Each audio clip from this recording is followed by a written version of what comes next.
We're joined by Dr. Linda LeeTarver, former Director of Community Affairs and Election Integrity Liaison at the Michigan Secretary of State's office. Dr. Tarver is also an advisory board member on the Black Voices for Trump Coalition. Doctor, I want to first say thank you for being here and say to you straightforwardly, you were a brilliant, compelling witness yesterday, and I just salute you, as do millions of Americans who've both read and seen your testimony. It was absolutely amazing, stunning. I want to start with, if I may, your statement. Thank you.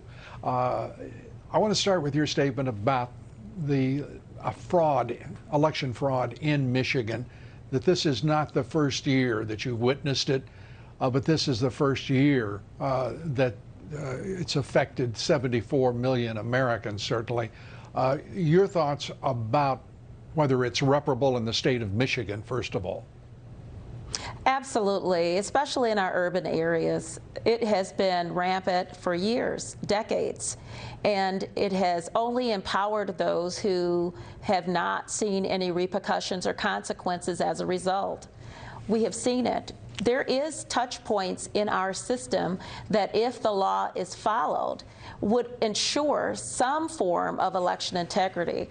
But in the cities like Detroit and Flint and Pontiac, in which I referenced, it is almost tossed out the door. It is a free-for-all, if you would, on how you can manufacture ballots, how you can insert 400,000 ballots. I made a misstatement yesterday about 71% of Detroit could not be recounted. It is actually 71% of the absentee voter precincts cannot be recounted.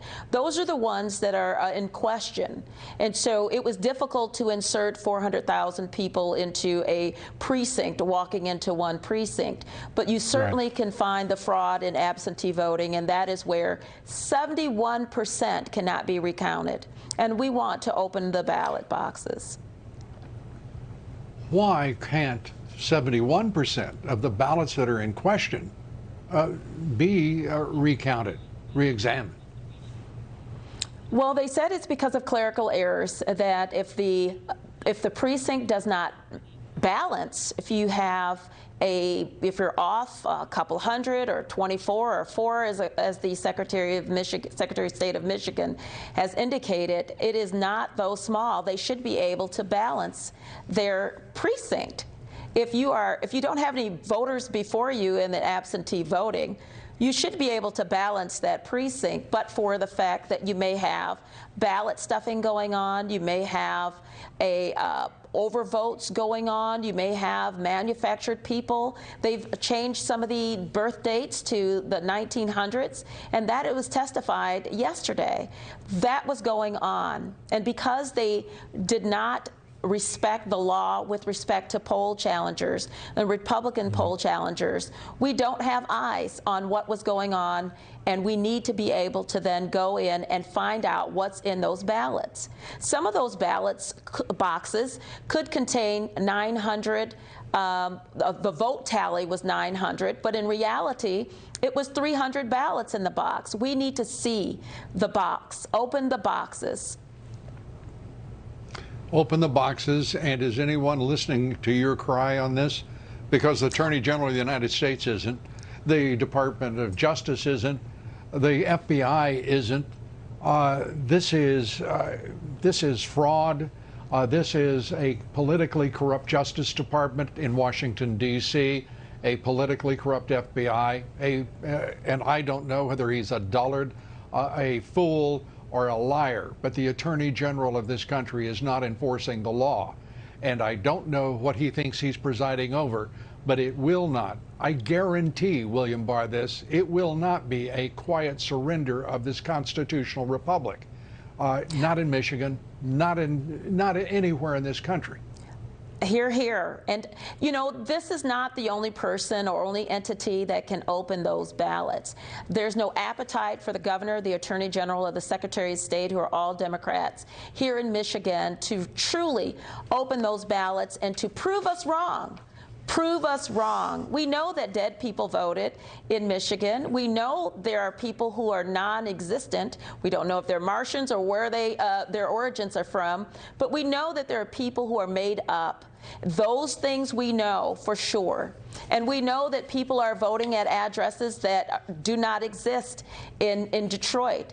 And so we know these things. We've got statisticians. We need to open up the ballot boxes. There are various people who have the ability to do that, and we need to prove us wrong. But we know we're right because we'll find a breach in what we have. When they're talking about running a recount, you're only talking about a recount of 29% of the absentee ballots. We need to recount and do a full examination, a forensic audit of all of the ballots. What is in the box? What are you hiding? And why can't the American people, and especially the people of Michigan, need to know what's in the ballot boxes? And we need that integrity. And we're persuading at this point our lawmakers. After yesterday's testimonies, our lawmakers understand better the processes and what is happening and what is not happening. And I'm hoping that I can contribute to that, and I hope that my testimony contributed to their understanding of why, in the urban areas especially, we are missing our opportunity to strengthen our integrity of our vote. Well, I'm going to urge tonight, if you do not mind, I'm going to urge the Attorney General, the FBI and the Department of Justice to contact you, because if they have not awakened to what is happening in the state of Michigan after watching that hearing, and I want to commend the Senate Oversight Committee for that hearing. It was spellbinding.